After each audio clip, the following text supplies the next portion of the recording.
the jewel of the south coast, the south's crowning glory, the best thing between Dover and Penzance.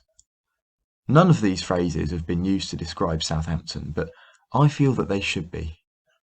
When I was in primary school, we were taught a little song, a little rhyme that told us how great Southampton was.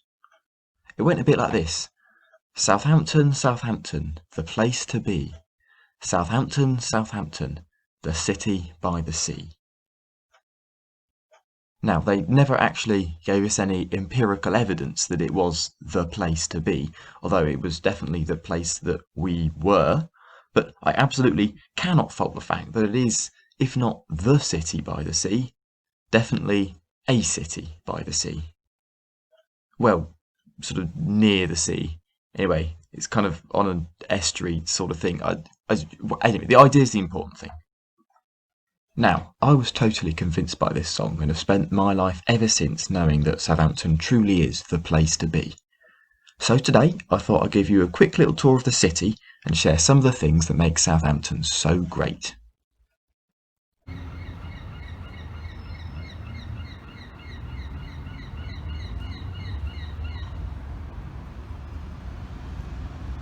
first thing most people know, out of their long list of things they know about Southampton, is that this is where the Titanic set sail from.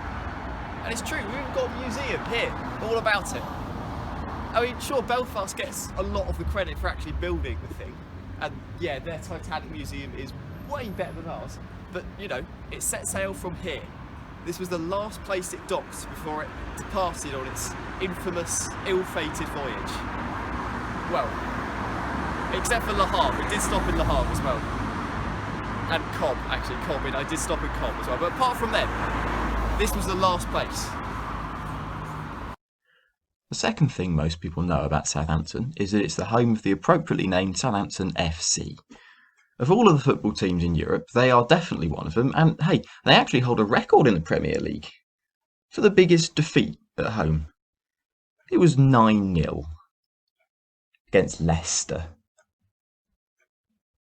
So that's nice. Now, at this point, most people have run out of things they know about Southampton, but there's so much more this city has to offer. For example, does the name Jane Austen ring a bell at all? You know, Pride and Prejudice, Sense and Sensibility, that sort of thing?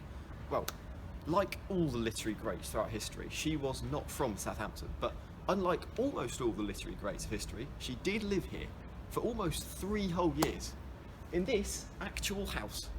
There's even a plaque on the wall, look. I mean, in keeping with its significance as a national monument and a treasured piece of English heritage, it's been turned into a pub on a road called Cement Terrace. But still, it's nice. If I can just read for you an extract from the official Jane Austen's World website describing her experience here, it says that Jane appears to have had some enjoyable experiences in Southampton. It was obviously not a place she felt settled enough to write. Now, New York is famous for its 5 boroughs, and Southampton is no different. It has 16 unique wards, each even more fascinating and special than the last.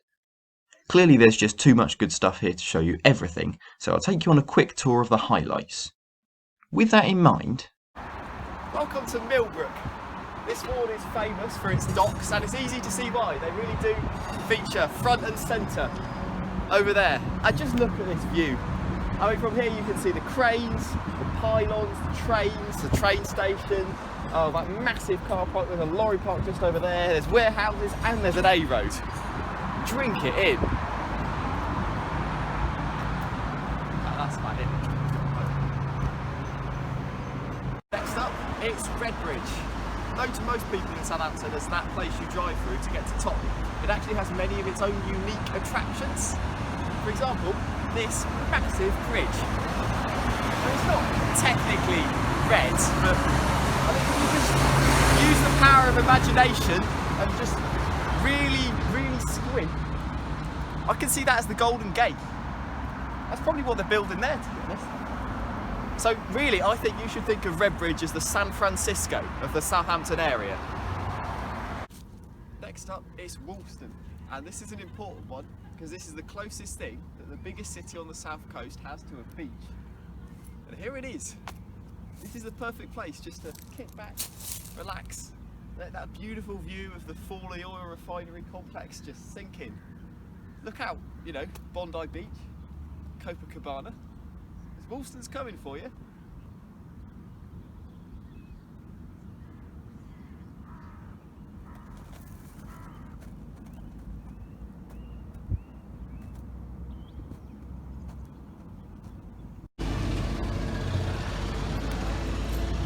And lastly, Bargate. This is a big one, and it's named after this, the actual Bargate.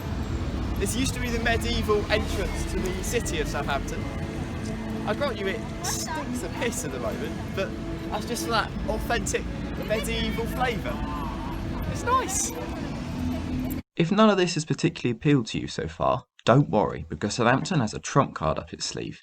It really is very, very easy to leave Southampton.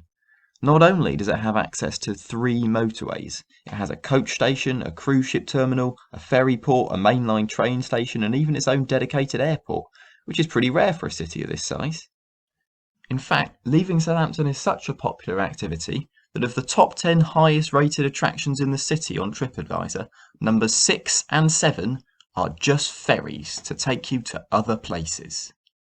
Okay, so at this point, even I, a staunch lover of Southampton, was struggling to come up with interesting facts about it, so I turned to my ever-helpful guardian, the internet, for help. And it came in the form of an article from Hampshire Live, living proof of the sterling reporting that goes on in this area. They put together a list of 20 fascinating facts about Southampton, their words, not mine, and frankly, if this doesn't convince you that Southampton is the place to be, I don't know what will. Some highlights include number 11, it's the largest city in the county of Hampshire. Number 12, it's the only city in the UK with a geothermal power station. And number 20, it was the 7th heaviest bombed city during World War II. I've been living in this city for a long time now, and although its many advantages, like not being Portsmouth, have been clear to me from the very start, I will concede it does have a few disadvantages as well. But despite that, I like it. I really do. Long may it continue, you know? For me, this, you know, ugly, noisy, very polluted city near the sea will always be the place for me.